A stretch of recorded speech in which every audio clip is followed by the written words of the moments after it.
தேச தந்தை காந்தியை நினைவு கூர்வோ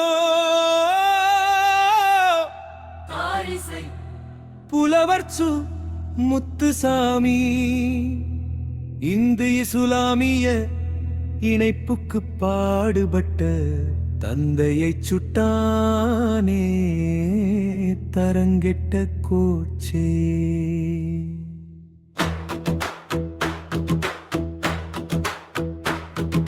காந்தியின் நினைவு நாளில் கைகோத்து ஒன்றுபட்டு சாந்தியின் வழி நின்று சமதர்மம் காத்திடுவோம். காந்தியின் நினைவு நாளில் கைகோத்து ஒன்றுபட்டு சாந்தியின் வழி நின்று சமதர்மம் காத்திடுவோம். சாதி சமய வெறிகளை சகதியிலே எரிந்திடுவோம்.